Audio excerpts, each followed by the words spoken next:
पठान अपनी बीवी के साथ कहीं जा रहा था। रास्ते में एक लड़के ने आंख मारी। पठान गुस्से से बोला, तुम्हें शर्म नहीं आती, मुझे आंख मारते हो। लड़का पठान से बोला, तुम्हें नहीं, तुम्हारी बीवी को मारी है। पठान बोला, सॉरी यार, मैंने तुमको गलत समझा। एक पठान अपनी भाभी को खूब मार रहा था। लोगों ने पूछा कि तुम अपनी भाभी को क्यों मार रहे हो? पठान, हमारा भाभी अच्छी औरत नहीं है। लोगों ने पूछा, तुम्हें कैसे पता चला? पठान बोला, अवयारा मैं जिस दोस्त से भी पूछता हूँ कि तुम किससे फोन पे बात कर रहे हो, वो यही कहता है, तेरी भाभी से। शेख के घर बेटा पैदा हुआ। बेगम ने कहा, इमाम साहब को बुलाओ, बच्चे के कान में अजान देनी है। शेख सोच में पड़ गया कि अब मौलवी को 100-200 रुपए भी देने पड़ेंगे। शेख बोला, अजान तो मैं खुद भी दे सकता हूँ। बेगम ने कहा, ठीक है, फिर दो अजान। शेख ने बच्चे के कान के पास मुंह ले जाकर जोर से बोला, कुकड़ू को, कुकड़ू को। पठान अपने एक दिन के बच्चे को गोद में लेकर प्यार भरे अंदाज में बोला, ओ यारा, अगर तुम 1 साल पहले पैदा होता तो अपने अम्मी अबू का शादी भी देख लेता। पठान बीवी को घुमाने के लिए कब्रिस्तान ले गया। बीवी बोली, ये कोई घूमने की जगह है खां साहब? पठान बोला, अरे पागल की बच्ची, यहाँ आने के लिए लोग मरते हैं और तो नखरे कर रही है। पठान की बीवी कोमा में चली गई। पठान मुर्दा समझकर दफनाने के लिए जा रहा था कि रास्ते में जनाजा खंबे से टकराने से पठान की बीवी को होश आ गया।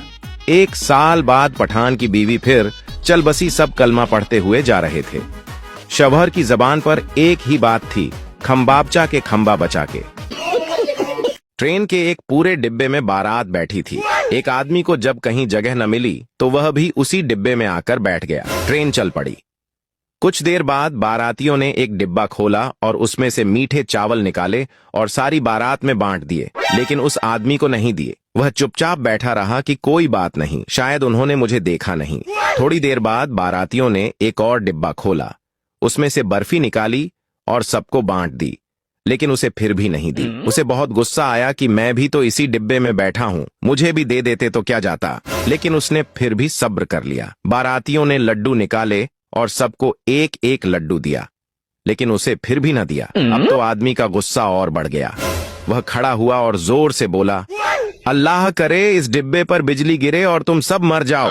बारात में से एक समझदार आदमी खड़ा हुआ और बोला, अगर इस डिब्बे पर बिजली गिरी तो तुम कैसे बचोगे? आदमी ने मुस्कुराकर जवाब दिया, जैसे चावल, बर्फी और लड्डू की दफा बच गया था। सरदार ने एक प्रेशर कुकर खरीदा, अगले दिन वापस कर दिया। दुकानदार ने पूछा, वापस क्यों किया? सरदार बोला, घर में जवान बेटियां हैं, यह साला सीटियां मारता है। पठान अपनी बीवी के साथ कहीं जा रहा था। रास्ते में एक लड़के ने आंख मारी। पठान गुस्से से बोला, तुम्हें शर्म नहीं आती, मुझे आंख मारते हो। लड़का पठान से बोला, तुम्हें नहीं, तुम्हारी बीवी को मारी है। पठान बोला, सॉरी यार, मैंने तुमको गलत समझा। एक पठान अपनी भाभी को खूब मार रहा था। लोगों ने पूछा कि तुम अपनी भाभी को क्यों मार रहे हो? पठान, हमारा भाभी अच्छी औरत नहीं है। लोगों ने पूछा, तुम्हें कैसे पता चला? पठान बोला, अवयारा मैं जिस दोस्त से भी पूछता हूँ कि तुम किससे फोन पे बात कर रहे हो, वो यही कहता है, तेरी भाभी से। शेख के घर बेटा पैदा हुआ। बेगम ने कहा, इमाम साहब को बुलाओ, बच्चे के कान में अजान देनी है।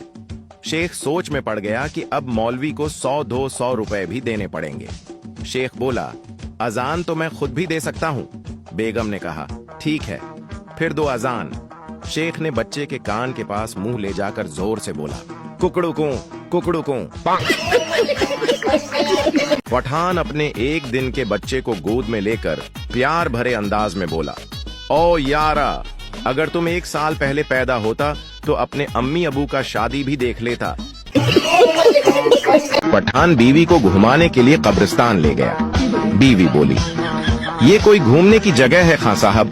पठान बोला, अरे पागल की बच्ची, यहाँ आने के लिए लोग मरते हैं और तो नखरे कर रही है। आधी रात को गली में शोर सुनकर पठान की आंख खुली बाहर निकलकर मोहल्ले वालों से पूछा कि इतना शोर क्यों है। उन्होंने कहा, खबरदार रहना, मोहल्ले के पानी में जहर आ गया है। जब ये सुनकर पठान घर आया तो बीवी ने पूछा, बाहर किया हुआ है? पठान बोला, कुछ नहीं हुआ, सब खैर है, तुम पानी पियो और सो जाओ। पठान अपनी बीवी के साथ कहीं जा रहा था। रास्ते में एक लड़के ने आंख मारी। पठान गुस्से से बोला, तुम्हें शर्म नहीं आती, मुझे आंख मारते हो? लड़का पठान से बोला, तुम्हें नहीं, तुम्हारी बीवी को मारी है। पठान बोला, सॉरी यार, मैंने तुमको गलत समझा। एक पठान अपनी भाभी को खूब मार रहा था। लोगों ने पूछा कि तुम अपनी भाभी को क्यों मार रहे हो? पठान, हमारा भाभी अच्छी औरत नहीं है। लोगों ने पूछा, तुम्हें कैसे पता चला? पठान बोला, अवयारा, मैं जिस दोस्त से भी पूछता हूँ कि तुम किससे फोन पे बात कर रहे हो, वो यही कहता है, तेरी भाभी से। एक पठान मस्जिद में गया तो मस्जिद के इमाम ने उसे बहुत मारा। तो वहाँ कुछ लोगों ने मौलवी साहब से मारने की वजह पूछी। मौलवी साहब, क्यों मार रहे हूँ पठान भाई को? मौलवी साहब ने जवाब दिया, ये सुबह से चौथी बार आया है और बार बार पूछ रहा है कि 14 अगस्त की नमाज कितने बजे होगी।